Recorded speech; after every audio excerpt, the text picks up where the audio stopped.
Good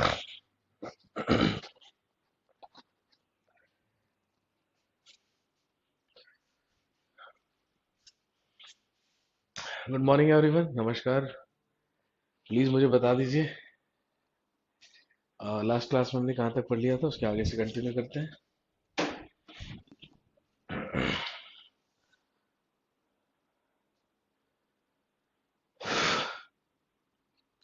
Dhirendra, Kalpesh, Rupesh, Shubham, भाई सभी लोगों को गुड मॉर्निंग, हार्दिक स्वागत, हार्दिक अभिनंदन। ललित जी, प्लीज बता दीजिए कि लास्ट हमने कहाँ तक पढ़ लिया था, उसके आगे कंटिन्यू करते हैं।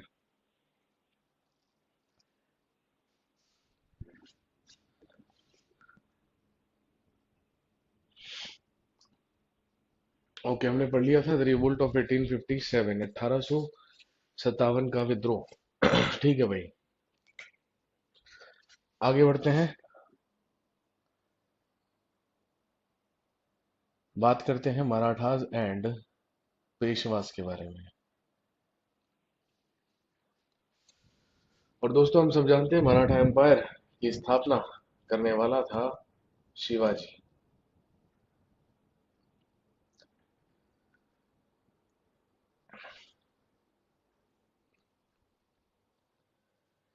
जब मुगल एम्पर औरंगजेब रूल कर रहा था, तो औरंगजेब के ही कंटेम्परेरी, औरंगजेब के ही समकालीन दक्षिण में एक साम्राज्य का उदय हुआ था, जिसको हम मराठा एम्पायर या मराठा साम्राज्य कहते हैं। And the founder of Maratha empire was Chhatrapati Shivaji Maharaj. तो इस टॉपिक में हम सबसे पहले बात करेंगे शिवाजी के बारे में, और उसके बाद उसके सक्सेसर्स या उसके उत्तराधिकारियों के बारे में। Shivaji was born in 1627 in Shivner fort, Pune. Shivaji का जन्म 1627 ईस्वी में पूना के शिवनेर दुर्ग में हुआ।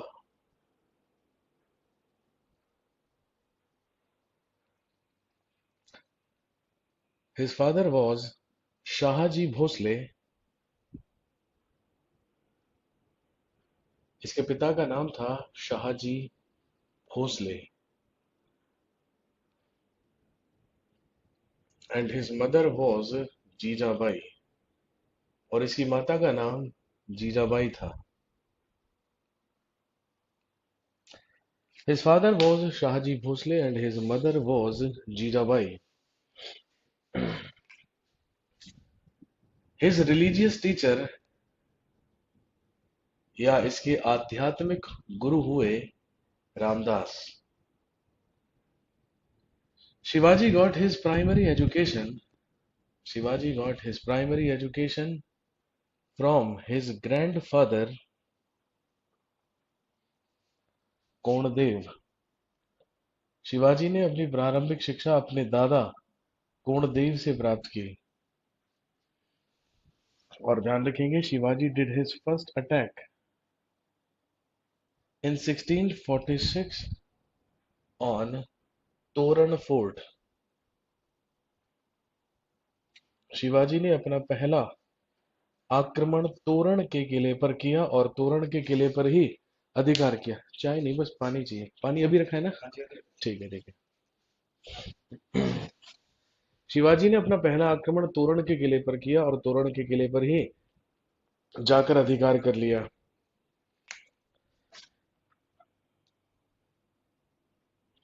In 1657, Shivaji attacked on Mughals. 1657 में शिवाजी ने मुगलों पर आक्रमण किया। In 1657, Shivaji attacked on Mughals. Shivaji ने मुगलों पर आक्रमण किया। और ध्यान रखेंगे, Aurangzeb that time Aurangzeb was subedar of that time Aurangzeb was subedar of Ahmednagar. और उस समय औरंगजेब अहमदनगर का ही सूबेदार था। मैंने आपको बताया था जब हमने शाहजहां पढ़ा था, कि जब शाहजहां मुगल एम्पायर में रूल किया करता था, तो दाराशी को उसके पास रहा करता था। Aurangzeb was the governor of Ahmednagar, Murad Bakhsh was the governor of Gujarat and Shah Shuja was the सूबेदार ऑफ बंगाल। जब शिवाजी ने मुगलों पर आक्रमण किया तो उस समय औरंगजेब सूबेदार हुआ करता था अहमद नगर का। ये उस समय अहमदनगर का सूबेदार था। और in that attack Aurangzeb defeated Shivaji. इस आक्रमण में औरंगजेब ने शिवाजी को पराजित किया। लेकिन इसके बाद शाहजहां बीमार हुआ और मुगल बादशाह बनकर दिल्ली चला गया औरंगजेब।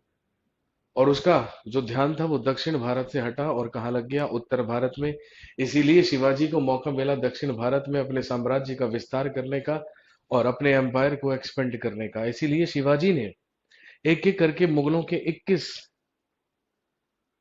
इसीलिए शिवाजी ने एक एक करके मुगलों के 23 किलों पर अटैक किया और 23 के 23 किलों पर अधिकार कर लिया। लेकिन अभी भी औरंगजेब का ध्यान आकर्षित नहीं हुआ। मुगलों का सबसे फेमस बंदरगाह हुआ करता था सूरत। और शिवाजी का उद्देश्य हुआ करता था कि किसी तरीके से सूरत पर अटैक करके सूरत को लूट लिया जाए, ताकि भारी आज से ज्यादा आर्थिक नुकसान पहुंचे किसको, मुगलों को। बस इसी उद्देश्य से 1664 ईस्वी में शिवाजी डिड हिज फर्स्ट लूट ऑफ सूरत। 1664 में शिवाजी ने सूरत की प्रथम लूट की।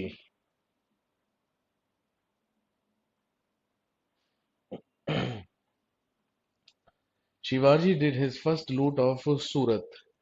शिवाजी ने सूरत की प्रथम लूट की 1664 में, जिससे भारी आर्थिक नुकसान पहुंचा औरंगजेब को। इसीलिए औरंगजेब ने 1665 में अपने सेनापति जयसिंह को शिवाजी पर अटैक करने के लिए भेजा। जयसिंह ने शिवाजी पर अटैक किया, लेकिन दोनों के बीच एक संधि हुई जिसको हम कहते हैं ट्रीटी ऑफ पुरंदर या पुरंदर की संधि। ट्रीटी ऑफ पुरंदर या पुरंदर की संधि। और इसी पुरंदर की संधि के तहत ये तय हुआ कि शिवाजी ने जितने भी किले जीत कर रखे हैं मुगलों के वो सब वापस लौटाएगा और जयसिंह के साथ शिवाजी को जाना होगा औरंगजेब के दरबार में और पेश हो रहा होगा। इसीलिए Jai Singh presented Shivaji in the court of Aurangzeb, but Aurangzeb arrested him. Shivaji को औरंगजेब ने अरेस्ट कर लिया and Shivaji was kept in Jaipur Bhavan, Agra. और शिवाजी को आगरा के जयपुर भवन में रखा गया। Shivaji was kept in Jaipur Bhavan, Agra. Shivaji को आगरा के जयपुर भवन में रखा गया, लेकिन शिवाजी मुगलों की कैद से जयपुर भवन से फरार हो गया।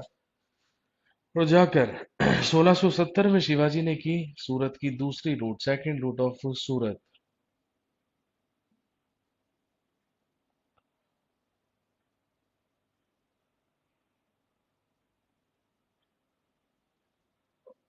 सेकंड लूट ऑफ सूरत या सूरत की द्वितीय लूट। दूसरी बार लूटा सूरत को शिवाजी ने 1670 में। अचानक से बहुत तेजी से पॉपुलैरिटी बढ़ी शिवाजी की और फाइनली विधिवत अपना राज्यभिषेक करवाया शिवाजी ने 1674 ईस्वी में, जो कहां पर हुआ, रायगढ़ फोर्ट में।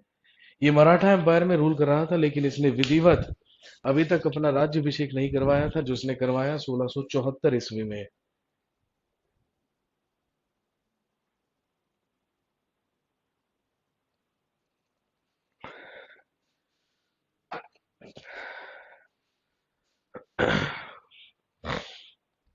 तो दोस्तों ध्यान रखेंगे 1674 ईस्वी में शिवाजी का राज्यभिषेक हुआ था रायगढ़ के किले में, जो किया गया था एक पुरोहित के द्वारा जिसका नाम था गंगा भट्ट, जिसे बुलाया गया था वाराणसी से। और रायगढ़ में अपना राज्यभिषेक करवा कर ही शिवाजी टुक टू टाइटल्स। शिवाजी ने दो उपाधियां धारण की। एक छत्रपति महाराज, he took the title of Chhatrapati Maharaj and he also took the title of Hindu बादशाह। इसने छत्रपति महाराज और हिंदू बादशाह की उपाधि धारण की और इसके बाद ही कहलाया हिंदू बादशाह छत्रपति शिवाजी महाराज।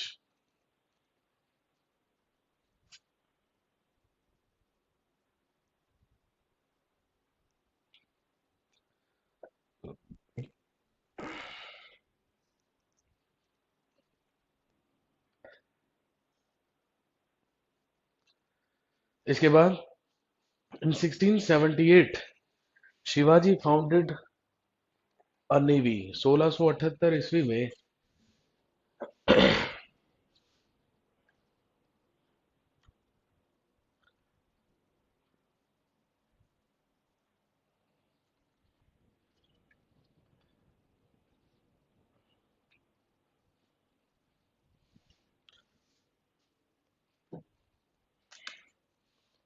इन 1678 शिवाजी फाउंडेड अ नेवी। शिवाजी ने एक नौसेना की स्थापना की जिसका मुख्यालय हेडक्वार्टर कोलाबा में हुआ करता था। और ध्यान रखेंगे वर्तमान में Colaba is in Mumbai and the naval chief or the navy chief of Shivaji was known as Dariya Sarang. और ध्यान रखेंगे शिवाजी के नौसेना अध्यक्ष को दरिया सारंग कहा जाता था। The navy chief of Shivaji was known as Dariya Sarang. Shivaji के नौसेना अध्यक्ष को दरिया सारंग कहा जाता था। इन 1680 ड्यूरिंग कर्नाटका मिशन। इन 1680 ड्यूरिंग कर्नाटका मिशन या कर्नाटक अभियान के दौरान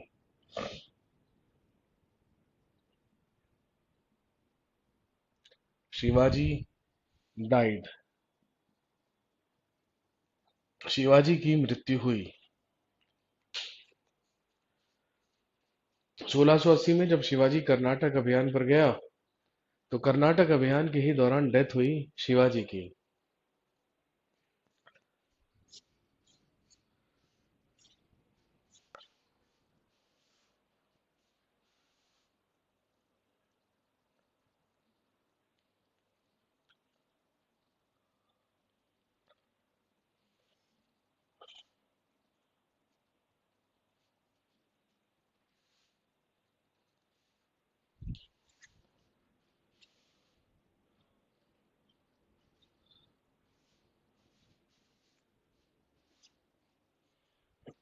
और दोस्तों ध्यान रखेंगे Shivaji was succeeded by his son Sambhaji.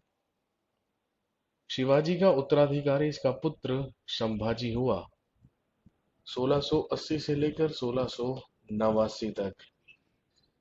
और हम सब जानते हैं इन 1681 संभाजी हेल्प्ड और he helped Akbar in his revolt against Aurangzeb. 1681 ईस्वी में संभाजी ने औरंगजेब के खिलाफ औरंगजेब के बेटे अकबर के विद्रोह में उसकी मदद की। और हम सब जानते हैं जब औरंगजेब का सबसे बड़ा बेटा अकबर उसके खिलाफ विद्रोह करके भागा था दक्षिण भारत तो उसकी मदद ही किसने की थी? संभाजी ने की थी और उसे रहने के लिए शरण दी थी और अपने साथ 8 साल तक संभाजी ने रखा था औरंगजेब के बेटे को जिसका नाम था Akbar.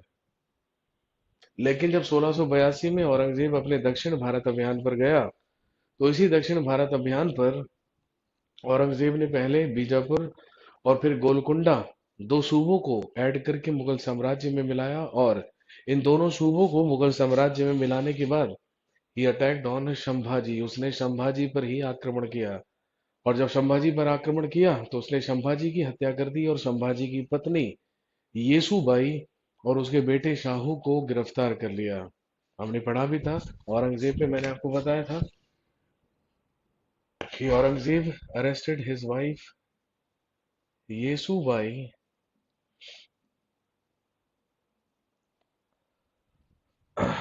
And his son Shahu.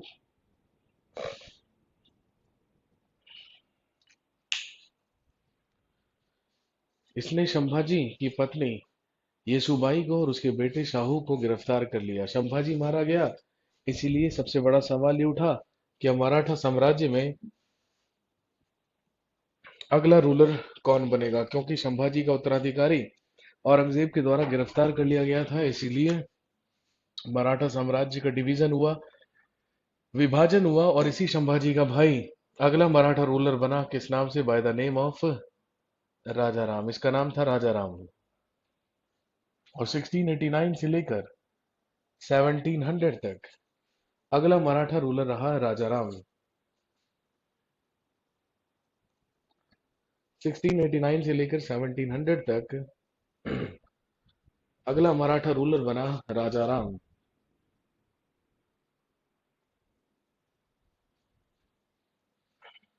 ये भी केवल 11 साल तक शासन कर पाया, but he was also killed by Aurangzeb. इसकी हत्या भी औरंगजेब के द्वारा करवा दी गई। इसके मरने के बाद सिंहासन पर बैठी इसकी पत्नी, जिसका नाम था ताराबाई, और जिसने 1700 ईस्वी से लेकर 1707 ईस्वी तक मराठा साम्राज्य में शासन किया, लेकिन अपने नाम से नहीं, अपने बेटे के नाम से, जिसका नाम था शिवाजी सेकंड या शिवाजी द्वितीय।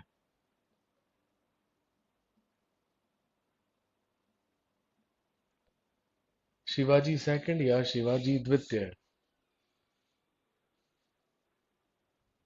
लेकिन दोस्तों, हम सब जानते हैं 1707 ईस्वी में जैसे ही मुगल बादशाह औरंगजेब मरा, जैसी उसकी डेथ हुई, तो औरंगजेब के मरते ही औरंगजेब का बेटा बहादुर शाह प्रथम भारत का अगला मुगल बादशाह बना। और मुगल बादशाह बनते ही 1707 ईस्वी में उसने आजाद कर दिया किसको? शाहू को। शाहू और ताराबाई के ही बीच 1707 ईस्वी में लड़ा गया battle of Kheda. Battle of Kheda या खेड़ा का युद्ध। और इसी खेड़ा के युद्ध में शाहू डिफीटेड ताराबाई। शाहू ने ताराबाई को हराया, and he himself became the next Maratha ruler by the name of Chhatrapati Shahu Maharaj. और अगला मराठा शासक बन गया शाहू। 1707 से लेकर 1749 तक ये अगला मराठा शासक रहा। अभी तक मराठाओं की जो राजधानी थी वो रायगढ़ रहा करती थी, लेकिन ध्यान रखेंगे, शाहू मेड सतारा हिज कैपिटल। इसने अपनी राजधानी सतारा को बनाया था।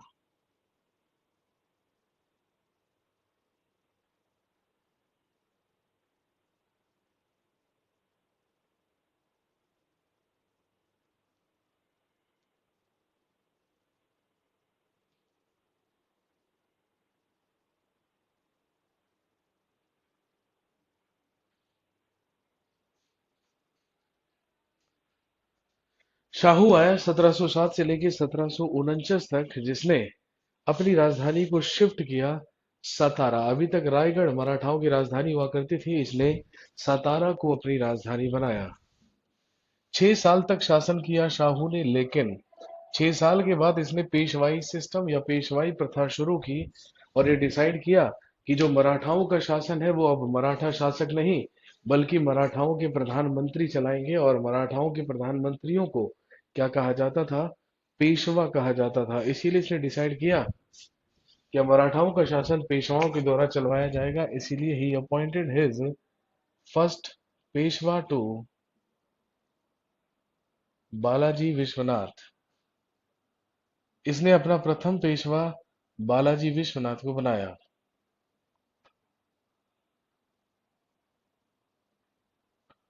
मराठाओं का प्रथम पेशवा बना बालाजी विश्वनाथ, जो 1713 से लेकर 1720 तक मराठाओं का पेशवा रहा। और दोस्तों, हमने पढ़ा था कि जब भारत का मुगल बादशाह बना था फर्रुखशियर, जो सैयद बंधु ने बनवाया था, तो सैयद बंधु ने ही फर्रुखशियर की हत्या किसकी मदद से करवाई थी? बालाजी विश्वनाथ की मदद से करवाई थी। 1719 में बालाजी विश्वनाथ और सैयद बंधुओं के बीच में दिल्ली की संधि हुई, और दिल्ली की संधि में ही यह डिसाइड किया गया कि पहले बालाजी विश्वनाथ फर्रुखशियर की हत्या करवाने में सैयद बंधुओं की मदद करेगा, और उसके बाद जब मराठाओं की सेना आकर चढ़ाई करेगी दिल्ली पर, तो उसमें मराठाओं की मदद करेंगे सैयद बंधु। इसी आश्वासन के साथ बालाजी विश्वनाथ की ही मदद से फर्रुखशियर की हत्या करवा दी गई सैयद बंधुओं के द्वारा।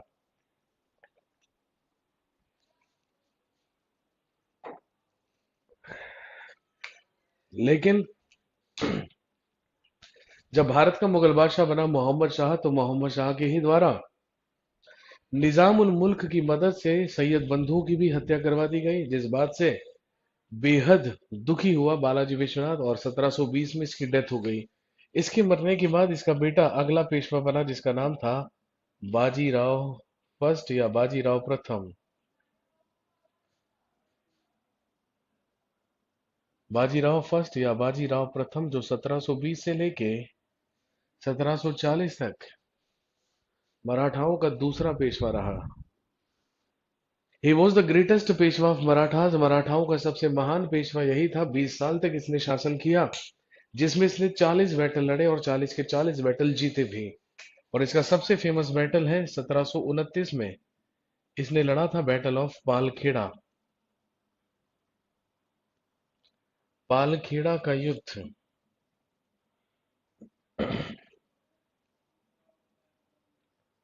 बैटल ऑफ पालखेड़ा या पालखेड़ा का युद्ध जो लड़ा गया था बाजीराव प्रथम और निजाम उल मुल्क के बीच। बाजीराव प्रथम और निजाम उल मुल्क के बीच लड़ा गया था बैटल ऑफ पालखेड़ा या पालखेड़ा का युद्ध।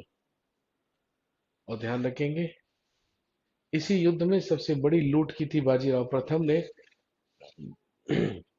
और हराया था निजाम उल मुल्क को, who was first Nizam of Hyderabad. ये हैदराबाद का निजाम हुआ करता था।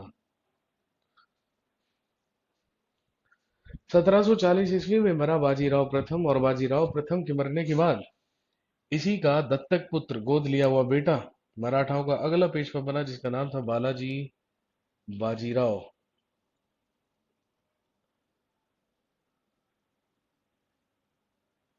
बालाजी बाजीराव, जिसे कहा जाता है नाना साहब पेशवा। जो नाना साहब पेशवा कहलाता है 1740 से लेके 1761। सबसे पहला सवाल तो यही आएगा कि बताइए, छत्रपति या मराठा शासक छत्रपति शाहू महाराज की मृत्यु किस पेशवा के शासनकाल में हुई थी? तो देख लीजिए, शाहू मरा 1749 में, और वो शासनकाल किसका होगा? बालाजी बाजीराव या नाना साहब पेशवा का। और ध्यान रखेंगे, नाना साहब पेशवा के ही शासनकाल में 14 जनवरी 1761 ईस्वी में लड़ा गया third battle of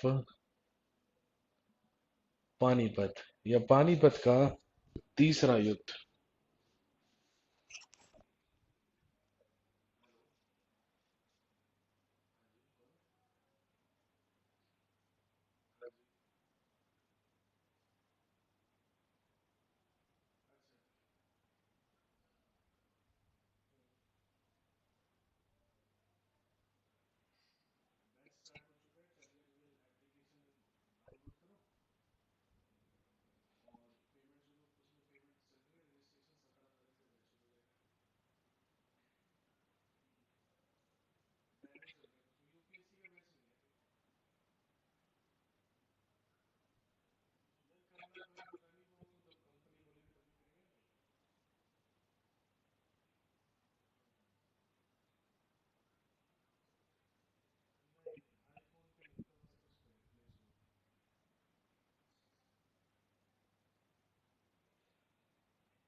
Balaji Bajirao या नाना साहब पेशवा के ही समय में 14 जनवरी 1761 ईस्वी में लड़ा गया थर्ड बैटल ऑफ पानीपत या पानीपत का तृतीय युद्ध। थर्ड बैटल ऑफ पानीपत या पानीपत का तृतीय युद्ध जो लड़ा गया अहमद शाह अब्दाली, अहमद शाह अब्दाली और मराठाओं के बीच। अहमद शाह अब्दाली और मराठाओं के बीच लड़ा गया थर्ड बैटल ऑफ पानीपत या पानीपत का तीसरा युद्ध।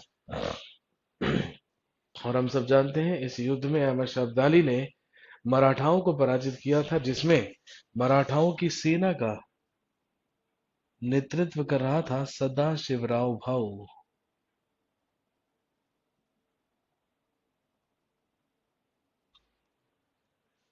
सदाशिवराव भाऊ।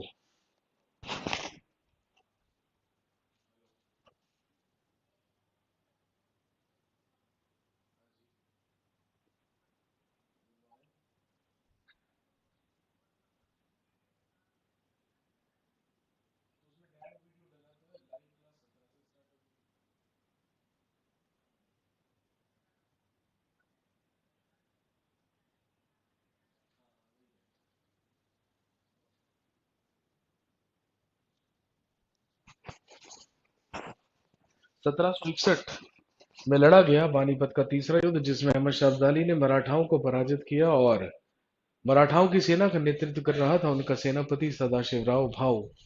बुरी तरीके से अहमद शाह अब्दाली ने मराठाओं को पराजित किया और लगभग पूरे के पूरे मराठा साम्राज्य का अंत किया। इसके बाद पेशवा और भी हुए, लेकिन सारे के सारे केवल नाम के पेशवा थे, लेकिन उनकी शक्ति लगभग समाप्त हो गई थी। आपको नाम याद रखना है। The last Peshwa of Marathas was Bajirao second. मराठाओं का अंतिम पेशवा हुआ बाजीराव द्वितीय। 1796 से लेकर 1818 ईस्वी। तो फाइनली 1818 ईस्वी में ही अंग्रेजों ने मराठा साम्राज्य पर अटैक करके बाजीराव द्वितीय को अपना पेंशनर बनाया, और जो इनका पूरा का पूरा एरिया था, इनकी पूरी की पूरी टेरिटरी थी, उसको मिला लिया बॉम्बे प्रेसिडेंसी में, और उस पर अधिकार हो गया ब्रिटिशर्स का या अंग्रेजों का।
तो ये था दोस्तों मराठास एंड पेशवास।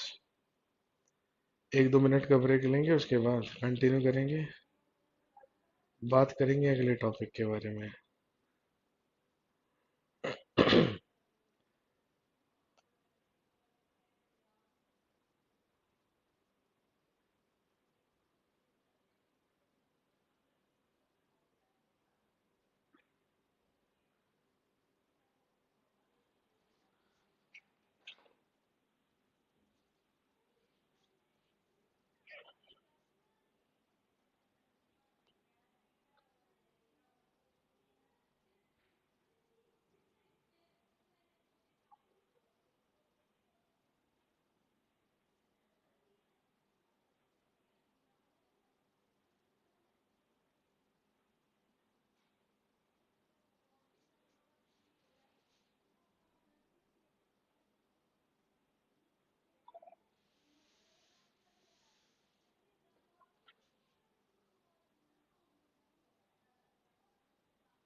हाँ जी, कंटिन्यू करते हैं और अगले टॉपिक के बारे में बात करते हैं।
इसके बाद हम बात करते हैं advent of Europeans in India,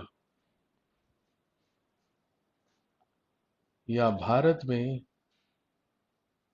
यूरोपियों का आगमन।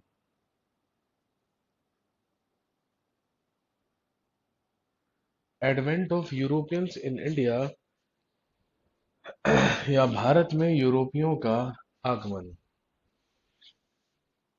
हम सब जानते हैं दोस्तों, जिस तरीके से हमारे देश में मुस्लिम इन्वेडर्स का आक्रमण हुआ या आगमन हुआ, बिल्कुल वैसे ही कुछ यूरोपियंस भी हमारे देश में आए व्यापार करने के उद्देश्य से, और भारत में ईसाई धर्म का प्रचार करने के उद्देश्य से हम 5 यूरोपियंस के बारे में बात करेंगे, जिसमें सबसे पहले कौन होंगे?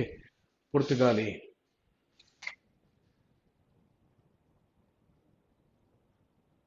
सबसे पहले हम बात करेंगे पोर्चुगीज के बारे में या पुर्तगालियों के बारे में।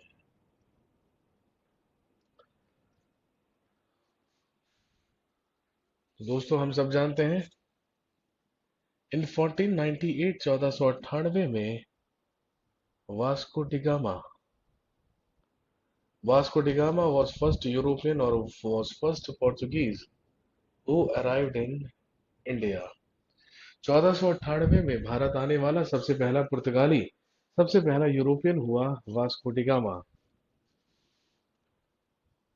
जो 90 दिन की समुद्री यात्रा पूरी करके पहुंचा था केरल के कालीकट बंदरगाह पर। अपना पानी का जहाज, अपना शिप लेकर, इसके शिप का नाम था साओ गैब्रियल।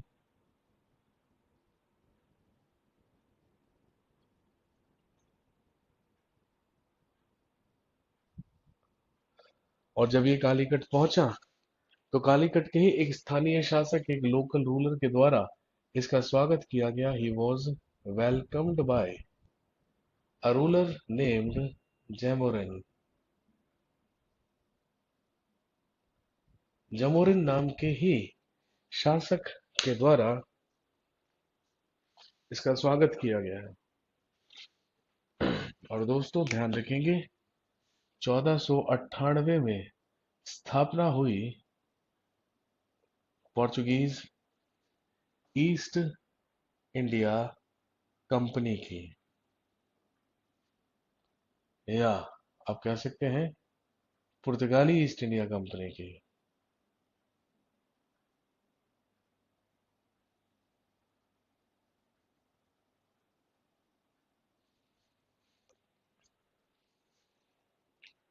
पुर्तगाली ईस्ट इंडिया कंपनी की स्थापना हुई 1498 ईस्वी में।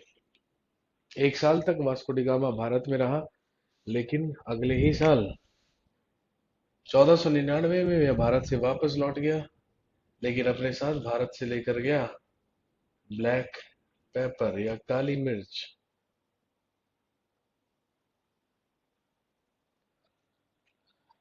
और जब इसने ये काली मिर्च जाकर यूरोप में बेची, तो ये 60 गुना दामों पर बिकी। He got 60 times profit. और इसे रियलाइज हुआ, अगर भारत की इतनी छोटी सी चीज इतना ज्यादा मुनाफा दे सकती है, तो पूरे भारत से हमें कितना मुनाफा होगा, इसीलिए लेट्स गो बैक। 1502 ईस्वी में वास्को डिगामा अराइव्ड अगेन, ये भारत वापस आया। और इसी के अगले साल 1503 ईस्वी में Portuguese establish there first factory in Cochin. और 1503 ईस्वी में पुर्तगालियों ने अपनी सबसे पहली फैक्ट्री कोचिन में लगाई, 1503 ईस्वी में, और भारत में व्यापार शुरू किया मसालों का।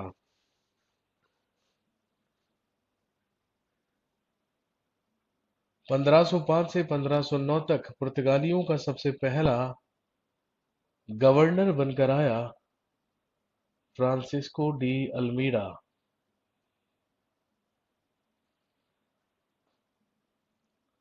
और जब फ्रांसिस्को डी अल्मीडा पुर्तगालियों का गवर्नर बनकर आया, तो दोस्तों ध्यान रखेंगे उस समय पूरे के पूरे अरेबियन सी पर, पूरे के पूरे अरब सागर पर अधिकार था किसका? अरेबियंस का या अरबों का। लेकिन पुर्तगाली चाहते थे कि किसी तरीके से उनके सारे के सारे व्यापार पर अधिकार करके पूरे अरब सागर पर व्यापार अधिकार कर लिया जाए पुर्तगालियों के द्वारा। वही काम अल्मीडा ने किया। अल्मीडा अटैक्ड ऑन अरेबियंस, इसने अरबों पर आक्रमण करके उनके सारे के सारे व्यापार पर अधिकार किया, और पूरे के पूरे अरब सागर पर, अरेबियन सी पर अधिकार हुआ पुर्तगालियों का। That is known as blue water policy of Almeida. इसे कहते हैं अल्मीडा की नीली जल नीति। इसे अल्मीडा की नीली जल नीति कहा जाता है, या ब्लू वाटर पॉलिसी कहा जाता है। 1509 में ये वापस लौटा। और ध्यान रखेंगे 1509 से लेके 1515 ईस्वी तक पुर्तगालियों का दूसरा गवर्नर बनकर आया अल्फांसो डी अल्बुकर्क।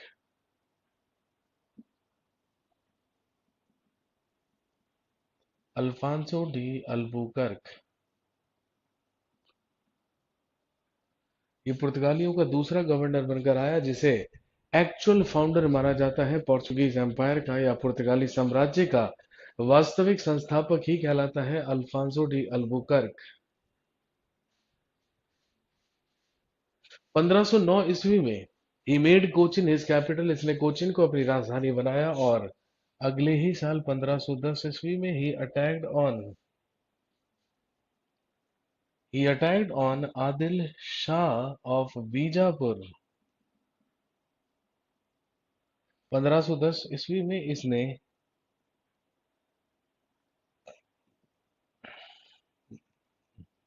बीजापुर के आदिल शाह पर आक्रमण किया। And he got Goa from him, और उसी से इसने गोवा प्राप्त किया। And he got Goa from him, और उसी से इसने गोवा प्राप्त किया।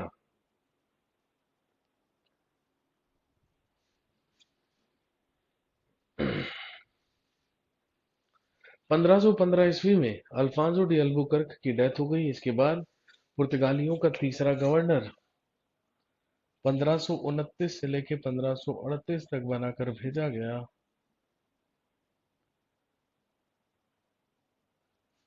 नीनो डिकूना।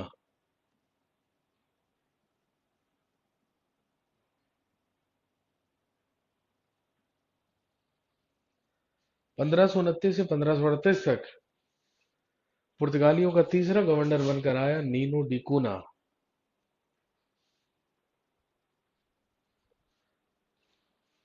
और ध्यान रखेंगे इसी नीनो डिकूना ने, कोई और नहीं, कोई नहीं कोई नहीं, मेरे को ना ठंडा पानी दे दीजिएगा।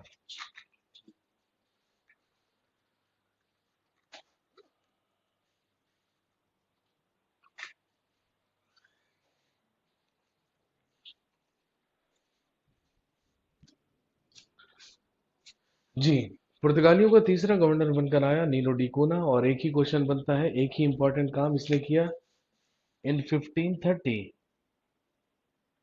he shifted the capital of Portuguese from Cochin to Goa. इसने पुर्तगालियों की राजधानी को कोचिन से गोवा स्थानांतरित किया और पुर्तगालियों की नई राजधानी बन गई गोवा। और दोस्तों, हम जानते हैं भारत में आखिरी बार तक पुर्तगाली रहे ही कहाँ पर? गोवा में रहे। ये आए थे भारत में सबसे पहले, लेकिन भारत से गए सबसे बाद में। 1498 में आए थे और 1961 तक ये गोवा और दमन दीव में रहे। लेकिन पुर्तगाली भारत में क्या क्या चीजें लेकर आए? पोटैटो। पुर्तगाली ही भारत में लेकर आए आलू, टोबैको, तंबाकू, शिप बिल्डिंग। भारत में जहाज निर्माण शुरू करने वाले भी कौन हुए? पुर्तगाली। Catholic design, Catholic design of church, Catholic design of church. और सबसे इंपॉर्टेंट कंट्रीब्यूशन पुर्तगालियों का, प्रिंटिंग प्रेस। भारत में प्रिंटिंग प्रेस लेकर आने वाले भी कौन हुए? पुर्तगाली हुए। और भारत की सबसे पहली प्रिंटिंग प्रेस 1556 में पुर्तगालियों ने ही लगाई थी, जो कहाँ लगी थी? गोवा में।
हो, थोड़ी देर वेट करेंगे भाई।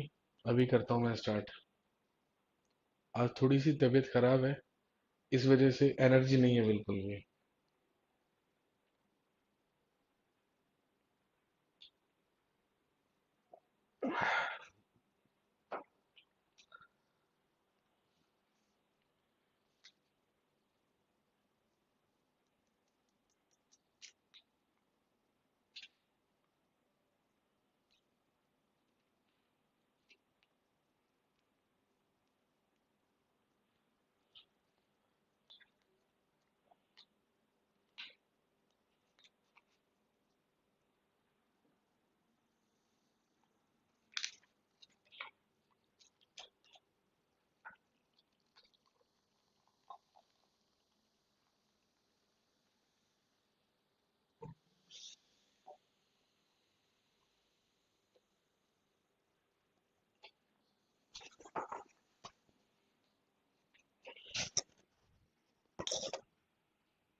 हाँ जी, आगे बढ़ते हैं। पुर्तगालियों के बाद भारत में आगमन हुआ डचेस का। इसके बाद भारत में आए डच। इन 1596 कार्नेलियस हाउटमैन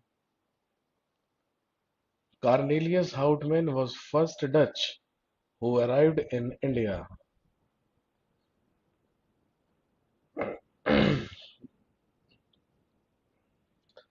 1596 ईस्वी में भारत में आने वाला सबसे पहला डच हुआ कार्नेलियस हाउटमैन।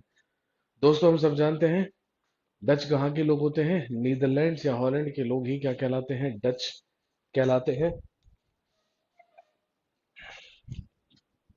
और भारत में आने वाला सबसे पहला डच 1596 में आया था, जिसका नाम था कार्नेलियस हाउटमैन। और 1602 ईस्वी में स्थापना हुई थी डच ईस्ट इंडिया कंपनी की।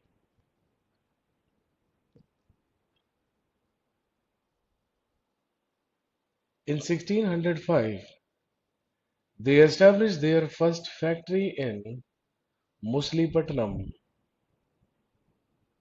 डचों ने अपनी प्रथम फैक्ट्री 1605 ईस्वी में मुसलीपट्टनम में लगाई।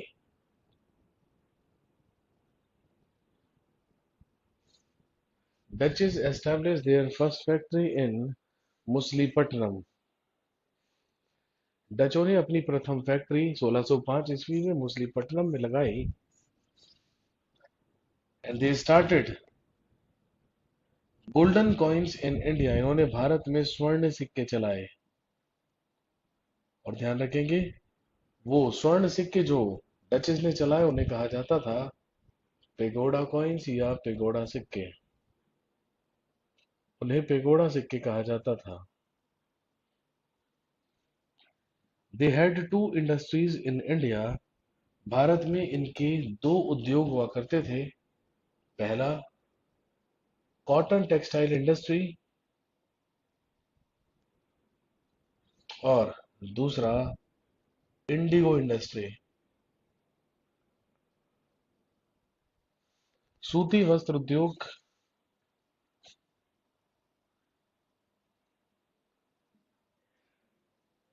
और दूसरा था नील उद्योग। सूती वस्त्र उद्योग और नील उद्योग।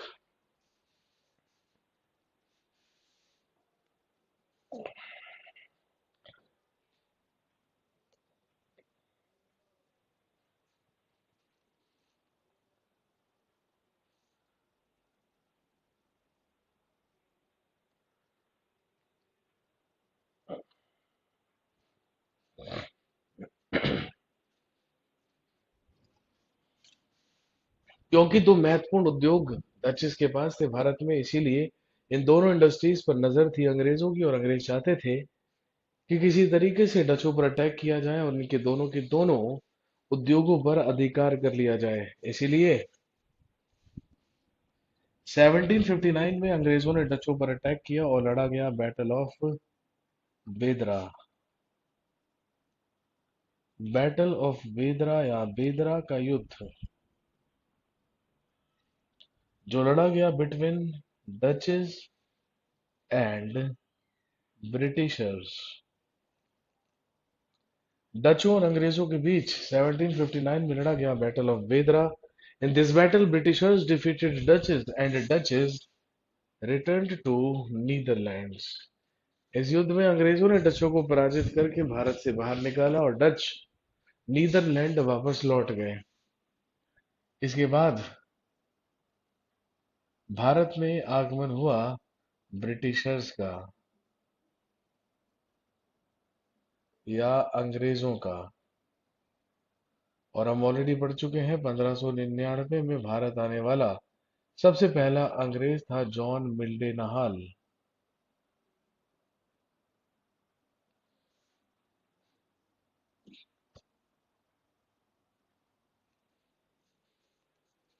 भारत में आने वाला सबसे पहला अंग्रेज हुआ जॉन मिल्डे नहाल, जो मुगल बादशाह अकबर के शासनकाल में आया था। और रॉल्फ फिंच नाम का ही एक अंग्रेज अकबर के दरबार में भी विजिट करने के लिए गया था। उस समय ब्रिटेन की महारानी हुआ करती थी एलिजाबेथ टेलर प्रथम। उस समय ब्रिटेन की महारानी हुआ करती थी एलिजाबेथ टेलर प्रथम। रॉल्फिंच अकबर के दरबार में विजिट करके आया और जॉन मिल्डेन भारत में आने वाला सबसे पहला अंग्रेज था। और ध्यान रखेंगे 31 दिसंबर सन 1600 ईस्वी को स्थापना हुई ब्रिटिश ईस्ट इंडिया कंपनी की।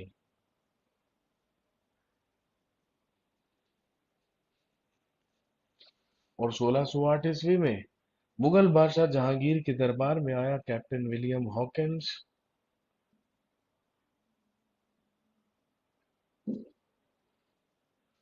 और अंग्रेजों को सबसे पहली फैक्ट्री लगाने की परमिशन मिली मछलीपट्टनम में।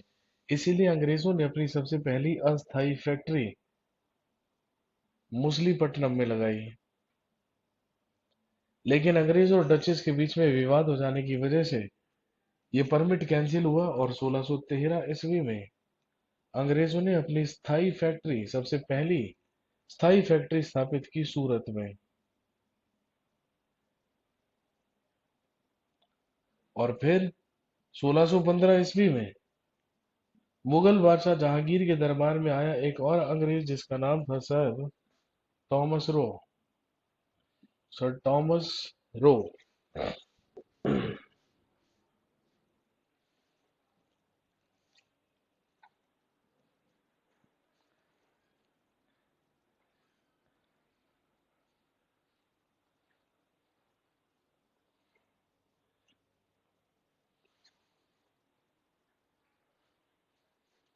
सर टॉमस रो नाम का एक अंग्रेज मुगल बादशाह जहांगीर के दरबार में आया 1615 ईस्वी में, जिसे ब्रिटेन के महाराज किंग जेम्स प्रथम के द्वारा भेजा गया था।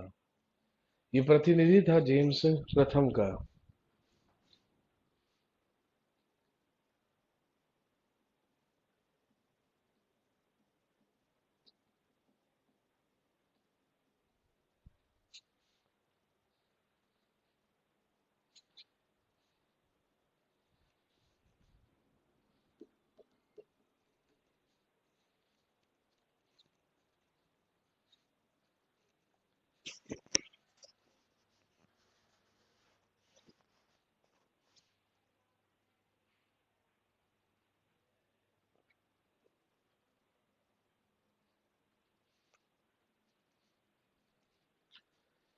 इसके बाद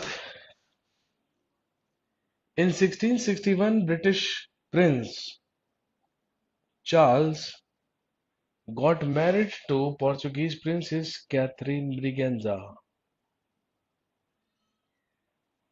1661 ईस्वी में अंग्रेजों के राजकुमार चार्ल्स ने पुर्तगालियों की राजकुमारी कैथरीन ब्रिगेंजा के साथ विवाह किया। और पुर्तगालियों से ही चार्ल्स को दहेज में मिला बॉम्बे। लेकिन बॉम्बे को चार्ल्स ने ईस्ट इंडिया कंपनी को दे दिया, सिर्फ सालाना 10 पाउंड किराए पर, कि सालाना 10 पाउंड देते रहिए और आप व्यापार कर सकते हैं। कहां से? बॉम्बे से। लेकिन दोस्तों टर्निंग पॉइंट अंग्रेजों के लिए तब आया, आपको याद होगा जब हमने मुगल एम्परर्स के बारे में पढ़ा था और जब हम पढ़ रहे थे डाउनफॉल ऑफ मुगल्स, तो मैंने आपको बताया था कि 1717 ईस्वी में मुगल बादशाह फरुखशियर ने अंग्रेजों को एक स्वर्णिम फरमान दिया था। और Farrukhsiyar gave a golden ordinance to the Britishers. और वो जो गोल्डन ऑर्डिनेंस था, वो जो स्वर्णिम फरमान था, वो बंगाल में कर मुक्त व्यापार करने का ही एक क्या था? परमिट था, एक अधिकार था, जिसको हमने अंग्रेजों का मैग्ना कार्टा कहा था। वही टर्निंग पॉइंट साबित हुआ अंग्रेजों के लिए। और उसी के बाद बहुत तेजी से अंग्रेजों ने अपने व्यापार का विस्तार किया बंगाल में। फैक्ट्री सबसे पहले सूरत में खुली थी, लेकिन अधिकार सबसे पहले जाकर कहाँ करेंगे? बंगाल पर। इसके बाद दोस्तों आए भारत में डेनमार्क से डेनिश लोग। और फिर उसके बाद लास्ट में कौन होंगे? फ्रांसीसी या फ्रेंच। चलिए 1 मिनट के बाद मिलते हैं। मैं जरा कुछ दवाई शवाई लेके आता हूँ।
हाँ जी, आगे बढ़ते हैं।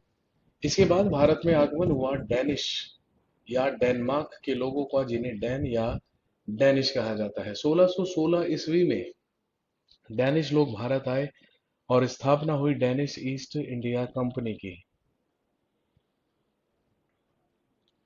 और डैनिश लोगों ने अपनी सबसे पहली फैक्ट्री 1620 ईस्वी में स्थापित की, केरल के त्रैंकोबार में। They established their first factory in Trancobar in Kerala, and they established their second factory in 1676 in Serampur, Bengal. इन्होंने अपनी दूसरी फैक्ट्री बंगाल के सेरामपुर में स्थापित की।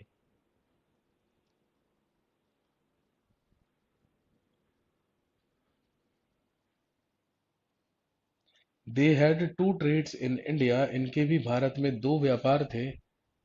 एक ये किया करते थे ट्रेड ऑफ टी, एक ये किया करते थे ट्रेड विद चाइना। चाय का व्यापार और चीन के साथ व्यापार किया करते थे डैनिश लोग, लेकिन इनका किसी के साथ कोई डिस्प्यूट या कोई मतभेद नहीं था। लंबे समय तक शांति से, आराम से इन्होंने भारत में व्यापार किया, लेकिन अपनी ही मर्जी से 1835 में इन्होंने अपना सारा का सारा व्यापार अंग्रेजों को बेचा, and they returned to Denmark. और अपना सारा का सारा व्यापार अपनी मर्जी से अंग्रेजों को बेचकर ये भारत से वापस लौट गए। और दोस्तों, यूरोपियंस में लास्ट आगमन हुआ फ्रेंच लोगों का या फ्रांसीसियों का। आखिरी में भारत में आगमन हुआ फ्रेंच लोगों का या फ्रांसीसियों का।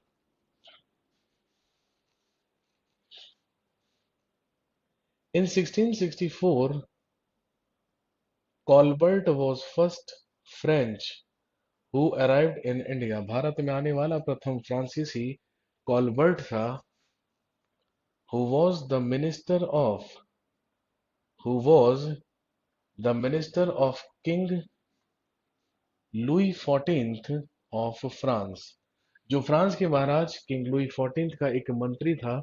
ये भारत में आने वाला सबसे पहला फ्रेंच था और इसी साल 1664 में भारत में स्थापना हुई थी फ्रेंच ईस्ट इंडिया कंपनी की।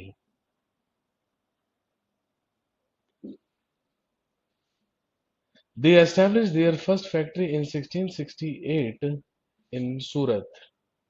फ्रांसीसियों ने अपनी सबसे पहली फैक्ट्री 1668 ईस्वी में सूरत में लगाई।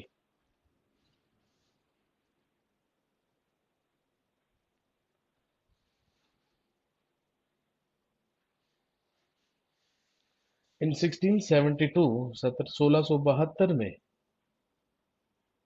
French governor French governor Francis Martin 1672 ईस्वी में फ्रांसीसी गवर्नर फ्रांसिस मार्टिन ने या French governor Francis Martin attacked on शेर खान लोदी। 1672 ईस्वी में फ्रांसीसी गवर्नर फ्रांसिस मार्टिन ने शेर खान लोदी पर आक्रमण किया and he got Puducherry village from him, और उसी से इसे पुर्दुचेरी गांव प्राप्त हुआ। और इसी के 2 साल के बाद इन 1674 ही मेड पुर्दुचेरी हिज कैपिटल, इसने पुर्दुचेरी को ही अपनी राजधानी बनाया। और दोस्तों हम सब जानते हैं यही पुर्दुचेरी आगे चलकर पौंडीचेरी कहलाया। और फ्रांसीसी लोग अभी भी फ्रेंच कॉलोनीज में पौंडीचेरी में रहते हैं। अभी भी पुडुचेरी, जो अब वर्तमान में ये पुडुचेरी कहलाता है, और पुडुचेरी में अभी भी फ्रांसीसी लोग रहते हैं, क्योंकि वहां पर अभी भी फ्रेंच कॉलोनीज हैं। लेकिन क्योंकि वो लंबे समय से भारत में रह रहे हैं और क्योंकि उस क्षेत्र का भारत में विलय हो चुका है, इसीलिए सारे के सारे लोग अब क्या बन गए हैं, सिटीजन्स ऑफ इंडिया या भारत के नागरिक।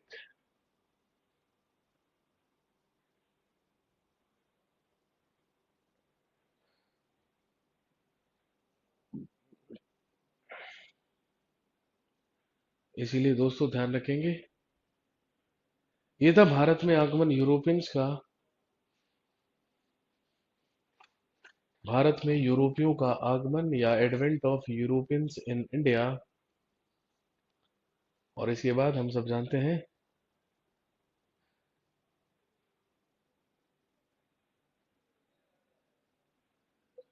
तो आज की क्लास को यहीं पे